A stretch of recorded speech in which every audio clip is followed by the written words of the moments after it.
Hey friends, welcome to Andy's Audio Crap, where we talk about audio gear in all of its glory. All right, today we're going to talk about systems like $1,000. Let's say you had $1,000 to spend. What could you get?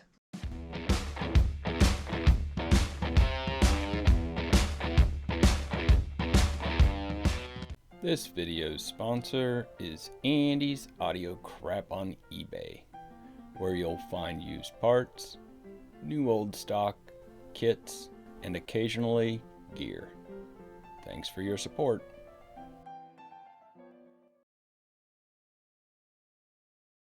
Couple of housekeeping things real quick. I'm not going to recommend anything that I haven't personally heard. So there are things that I haven't heard that are absolutely excellent. Patience. Patience is another principle that we're going to consider here.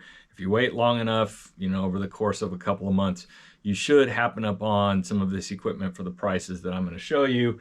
Shipping and taxes, I'm not going to include those in my $1,000 limit because I don't know what your taxes are and I don't know if you're even going to require shipping. OOB, which means out of the box. I'm going to pay up for things, or I'm going to seek out things specifically that have been maintained.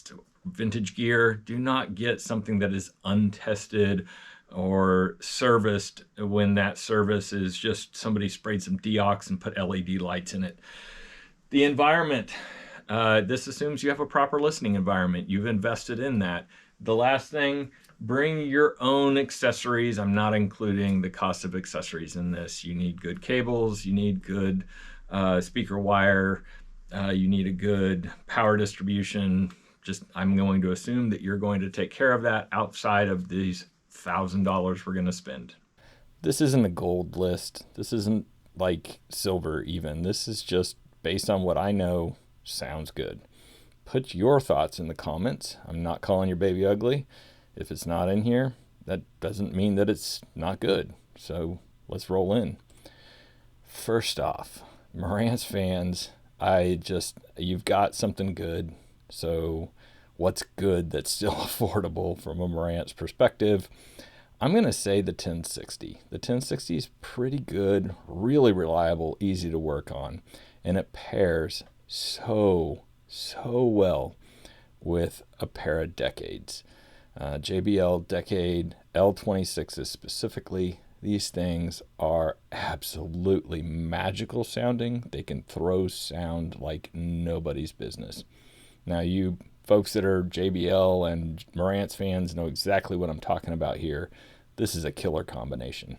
But if you can look at the prices here, we don't have much money left over. Now, I am going to say that the JBL Decades on this particular listing on eBay, since I can go in and look and see what it actually sold for. This one, they actually took a best offer of $300. So that leaves us roughly $200. I want the best of the best from a turntable standpoint for this setup, and I chose the ARXA.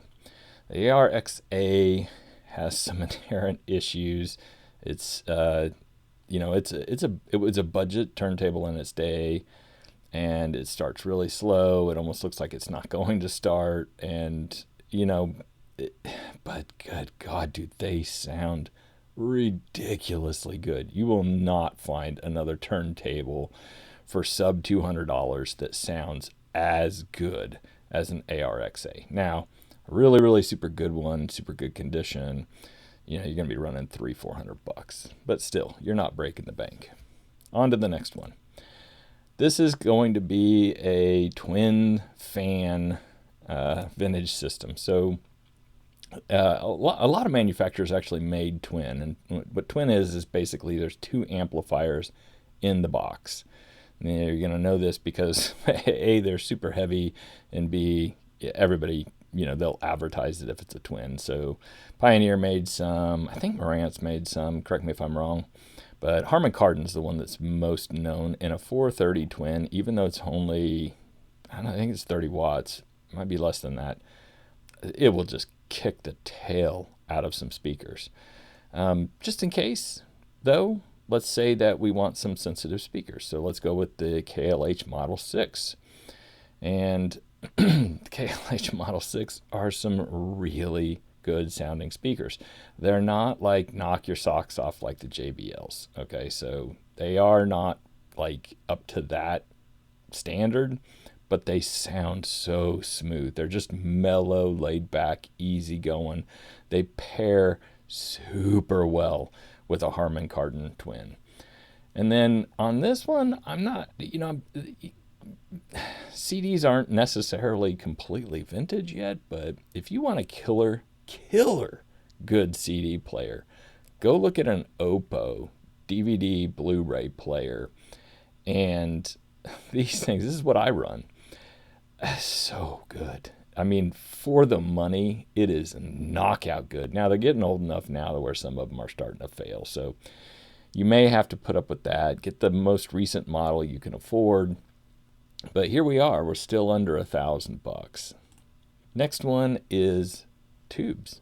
Now, I don't do tubes too much on my channel, although I've had plenty of tube amps, receivers, H.H. Scott and Heathkit and all that. But I feel like this is one I bought. It popped up. I just happened to log on right when it got listed.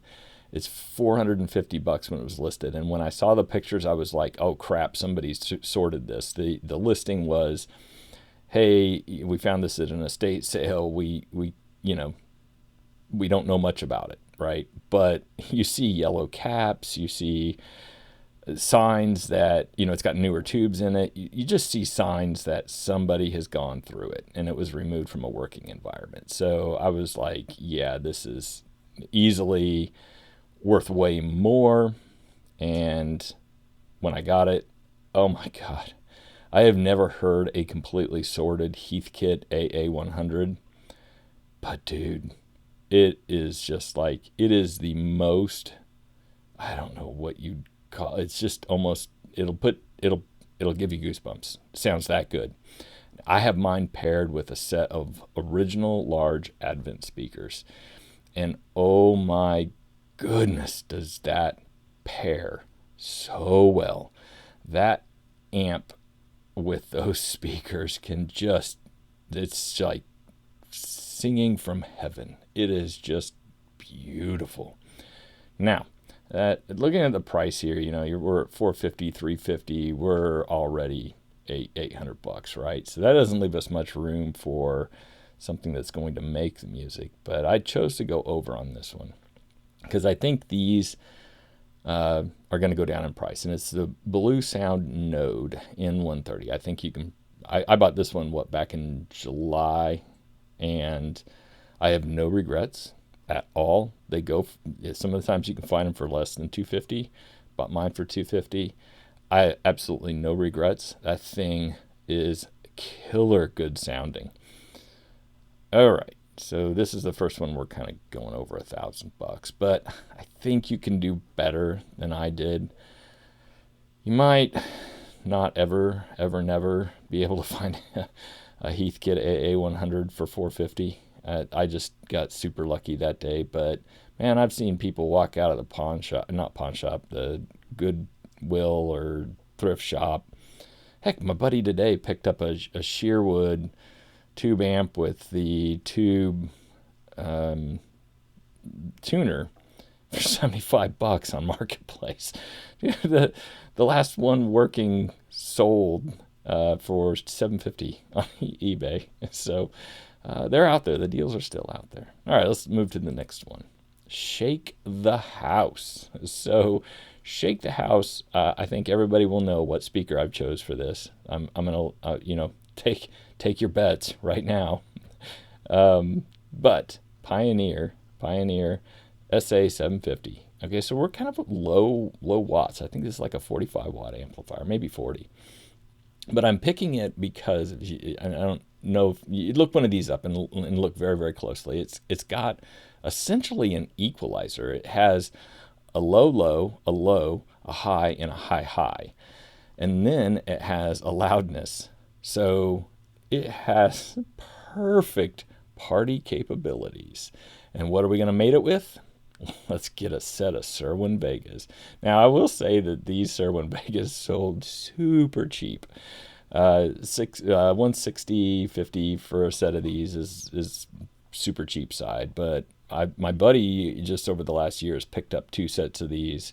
They did need refoam, but he picked them up for $200 a pair, and these are the 12-inch, the LS12. So these things will pound the walls in your home. They are ridiculous. They sound dirty. They don't sound good at all, in my opinion, especially compared to the L26s or even the other 2 speakers that I've listed out here. But you want to piss the neighbors off, the LS12s will definitely do that. Now, since the Sherwin Vegas are definitely like an 80s thing, 80s, 90s, we're going to pair this with a Nakamichi RX202 cassette deck because gimmick. Dude, that cassette deck, if you've ever seen one of these open and flip the cassette, if you haven't, go look it up. Just go look up Nakamichi RX202 on YouTube. And there's videos, there's lots of videos out there of flipping its cassette. It is just like so cool. Now this one sold for $400 that if you're willing to work on one, you can get them for next to nothing, and they are stupid easy to work on. A lot of people are afraid to crack these open, but it's no different than changing the belt on your car. So you do have to remove a couple of things. You have to squeeze some stuff, and eventually you'll get there. If the belts have melted, that does get a little hairy because you got to clean a lot up. But man, a couple hours, you'll have a brand new Nakamichi, and there's nothing that sounds better. It actually, digital quality will come out of a Nakamichi. Like, not CD quiet, but good God, man. Get a good cassette, get a Nakamichi. Again, under $1,000. We are at $920 for this, and this is killer cool party set right here. And you got the gimmicks. I mean, you got the red ring, you got the cassette deck that does tricks. Man, can't get any better than that. Now, let's talk about jazz. Jazz is something that takes a very, very special amplifier. It can't be neutral, but it can't be like loudness, like Pioneer and Marantz. It has to be, and it can't be Sony either or Yamaha. It's got to be really jazzy, and Luxman fits the bill for that. The 3030 is a solid tuner. It does have a couple of flaws, so you want to make sure that you get one that has been serviced. So this one going for $240, I would say probably take it to your local shop, get it recapped, get the transistors removed in it. I think there's an LED that needs clipped because it'll inevitably fail, something with the tuner. But outside of that, it's really, really super good. Just the smoothest sounding thing ever. It plays trumpet like nobody's business.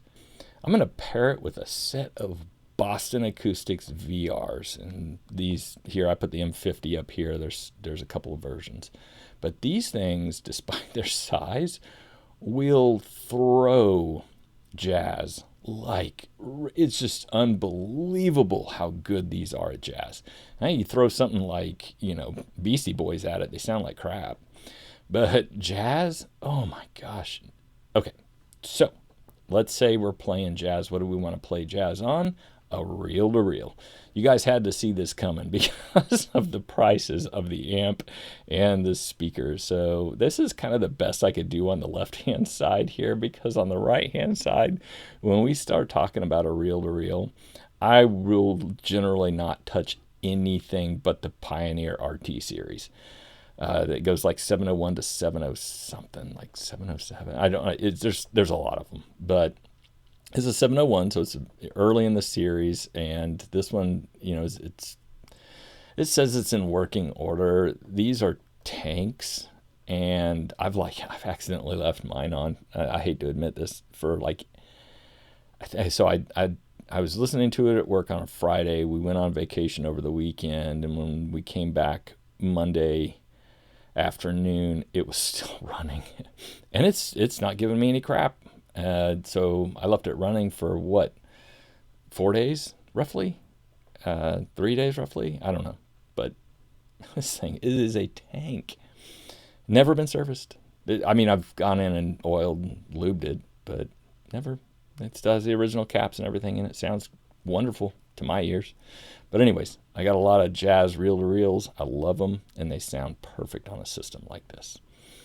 All right, so if you want to spend a bit more, I'm going to go through like what I would classify as like an ultra kick-ace system. Let's start out with something that is desperately undervalued right now. Like desperately. Okay? These don't look the best. It's an NAD 1700 with a 2100 amp. So the 1700 is the preamp.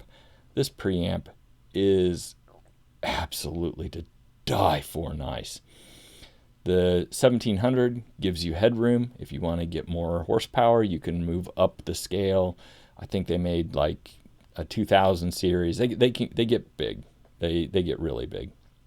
This set sold for $500. Now I know that they sell like this because regretfully, I sold a set very similar to this for about the same amount of money 2 years ago, maybe 3 years ago. Anyways, regretfully, I've said this on another video, I regret letting that set go. Now, Canton Chrono 502, if you can get the Dot 2, get the Dot 2, but the Chrono 502 bookshelf speakers, ridiculously undervalued right now. These little itty bitty speakers go all the way down to 33 hertz. 33 hertz. You don't even need a subwoofer with these speakers. And when you see their footprint, you will flip out.